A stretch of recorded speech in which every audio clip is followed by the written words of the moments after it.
ದೇವರ ಮಕ್ಕಳಾಗುವಂತೆ ನಿಮ್ಮ ಆತ್ಮಗಳನ್ನು ವಾಕ್ಯದಲ್ಲಿ ಬಲಪಡಿಸುವ ಅನುದಿನದ ಧ್ಯಾನ ಸೆಪ್ಟೆಂಬರ್ 10. ಎಲೆನ್ ಜಿ ವೈಟ್ ರವರ sons and daughters of god ಎಂಬ ಪುಸ್ತಕದ 254ನೇ ಪುಟ. ಶೀರ್ಷಿಕೆ: ಕಷ್ಟ ಶೋಧನೆಗಳನ್ನು ದೇವರು ಅನುಮತಿಸುತ್ತಾನೆ.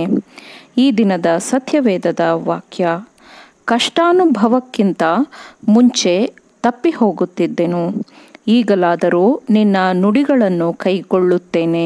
ಕೀರ್ತನೆಗಳು 119ನೇ ಅಧ್ಯಾಯ 67ನೇ ವಚನ.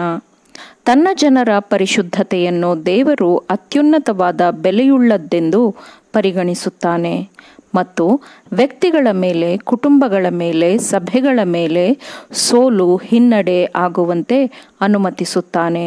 ಯಾಕೆಂದರೆ ತನ್ನ ಜನರು ಅವರಿಗಿರುವ ಅಪಾಯವನ್ನು ಪರಿಗಣಿಸಿ ತಮ್ಮ ಹೃದಯಗಳನ್ನು ಪಶ್ಚಾತ್ತಾಪದಿಂದ ದೇವರ ಮುಂದೆ ತಗ್ಗಿಸಬೇಕು ಎಂದು ದೇವರು ಅದನ್ನು ಅನುಮತಿಸುತ್ತಾನೆ.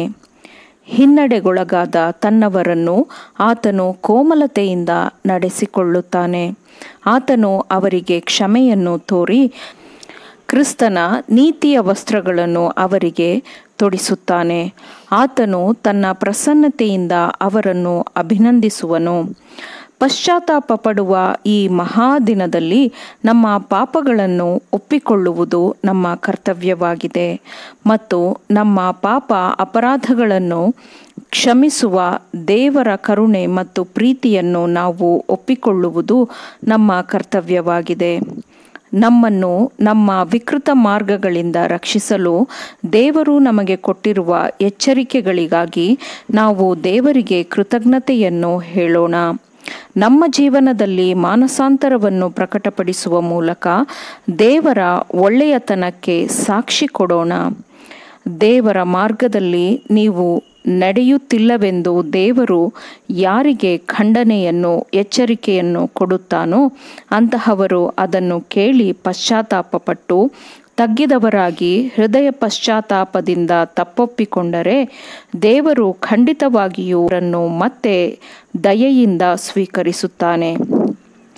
ದೊಡ್ಡ ಶೋಧನೆಯ ಕಾಲವು ನಮ್ಮ ಮುಂದೆ ಇದೆ.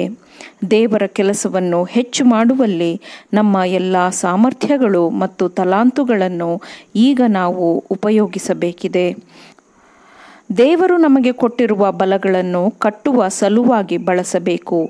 ನಿರುತ್ಸಾಹಗೊಳಿಸಲು ಅಥವಾ ಕೆಡವಿ ನಾಶ ಮಾಡಲು ಅದನ್ನು ಬಳಸಬಾರದು. ಸಭೆಯ ಎಲ್ಲ ಕಾಲಘಟ್ಟದಲ್ಲೂ ದೇವರಿಂದ ನೇಮಕಗೊಂಡ ಸಂದೇಶವಾಹಕರು ಸತ್ಯದ ಸಲುವಾಗಿ ನಿಂದೆ ಮತ್ತು ಹಿಂಸೆಗೆ ತಮ್ಮನ್ನು ಒಡ್ಡಿಕೊಂಡಿದ್ದಾರೆ. ದೇವರ ಜನರು ಎಲ್ಲಿಗೆ ಹೋಗಬೇಕೆಂದು ಒತ್ತಾಯಿಸಲ್ಪಟ್ಟಿದ್ದರೂ ಪ್ರಿಯ ಶಿಷ್ಯನ ಹಾಗೆ ಅವರನ್ನು ಮರುಭೂಮಿ ದ್ವೀಪಗಳಿಗೆ ಗಡೀಪಾರು ಮಾಡಿದ್ದರೂ ಅವರು ಎಲ್ಲಿದ್ದಾರೆಂದು ಆತನು ತಿಳಿದಿರುತ್ತಾನೆ. ಅವರನ್ನು ಅಲ್ಲಿ ಶಾಂತಿ ಸಂತೋಷದಿಂದ ತುಂಬಿಸಿ ಬಲಪಡಿಸುತ್ತಾನೆ, ಆಶೀರ್ವದಿಸುತ್ತಾನೆ. ಭೂಮಿಯ ಮೇಲಿನ ತನ್ನ ಸೇವೆಯ ಆರಂಭದಲ್ಲಿ ಮತ್ತು ಅಂತ್ಯದಲ್ಲಿ ಕ್ರಿಸ್ತನು ದೇವಾಲಯವನ್ನು ಶುದ್ಧೀಕರಿಸಿದಂತೆಯೇ ತನ್ನ ಸಭೆಯನ್ನು ಶುದ್ಧೀಕರಿಸುತ್ತಾನೆ.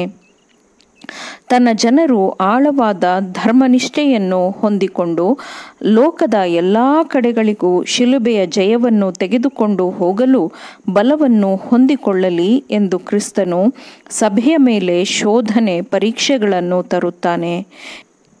ಎಲ್ಲರೂ ಮಾಡಬೇಕಾದ ಕೆಲಸಗಳು ಅವನಲ್ಲಿ ಇದೆ.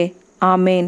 ದೇವರ ವಾಕ್ಯಗಳನ್ನು ಶ್ರದ್ಧೆಯಿಂದ ಆಲಿಸುವವರು, ಪಾಲಿಸುವವರು ಆಗಬೇಕೆಂದು ನಿಮ್ಮನ್ನು ಉತ್ತೇಜಿಸುತ್ತೇನೆ. ಪರಿಶುದ್ಧಾತ್ಮನ ಸಹಾಯದಿಂದ ಆಲಿಸಿದ ನಿಮ್ಮೆಲ್ಲರಿಗೂ ಧನ್ಯವಾದಗಳು. ಮತ್ತೆ ದೈನಂದಿನ ಧ್ಯಾನಕ್ಕಾಗಿ ನಾಳೆ ಸಂಧಿಸೋಣ. ಆಮೇನ್.